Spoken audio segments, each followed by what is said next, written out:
Hi folks, this is an attempt at a how-to video to show you how to make a zine which Monica Biagioli first kind of uncovered by accident, if you like, in terms of its specific design.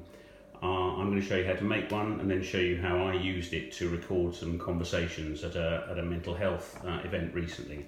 So you start with a sheet of A4, plain A4 paper like this, and you fold the bottom corner here up to the top to create a square. So in true Blue Peter style, where it is, there's one I made earlier. So you make that fold, and then you use a pair of scissors or a scalpel to cut down this line here.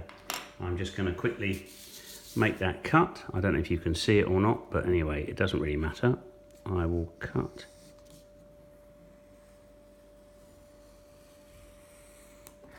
the paper like so. I now have a square. So what I'm going to do is fold the square into 16. So fold it once, fold it again, fold it again, and now this last one, tight one, fold it up like that, and then open it out, so that I've got a square sheet of paper with 16 folds. Now what I'm going to do now is very quickly just show you with a marker pen where the next series of cuts are going to go. So we're going to cut here, we're going to cut here, and we're going to cut here, here, and here.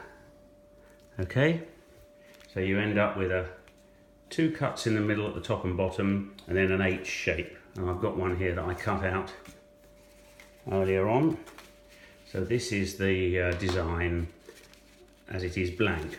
And the great thing about this device is you can now use it to record little thoughts and doodles, and they can be quite interchangeable. So the shape of this piece of paper is square, obviously, but you can begin to fold it and move it so that different pieces of the paper can end up adjacent to each other, creating different opportunities for you to reflect on different elements of the conversation that you've taken part in.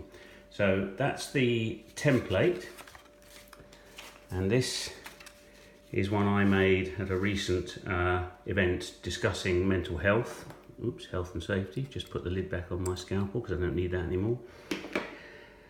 And this device basically allowed me, or enabled me, to go between different conversations, recording thoughts and ideas as I went. And then subsequently, it allows me to kind of remix the conversation, if you like. So I can replay events, and I can move the paper around so that I can transpose things that weren't necessarily together while the conversation was taking place, but that might be useful to reflect on in alternative ways subsequently.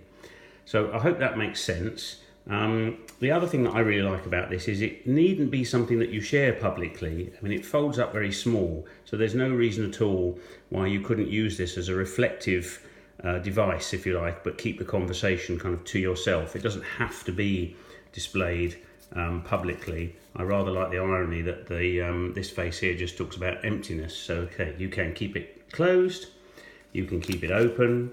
I think it's a really lovely little way of making sketch notes, recording thoughts and ideas, and then, like I say, playing around with them, remixing them and moving them around. So thanks to Monica Biagioli for the idea. There's a full list of credits and links in the comments. I hope this has been useful.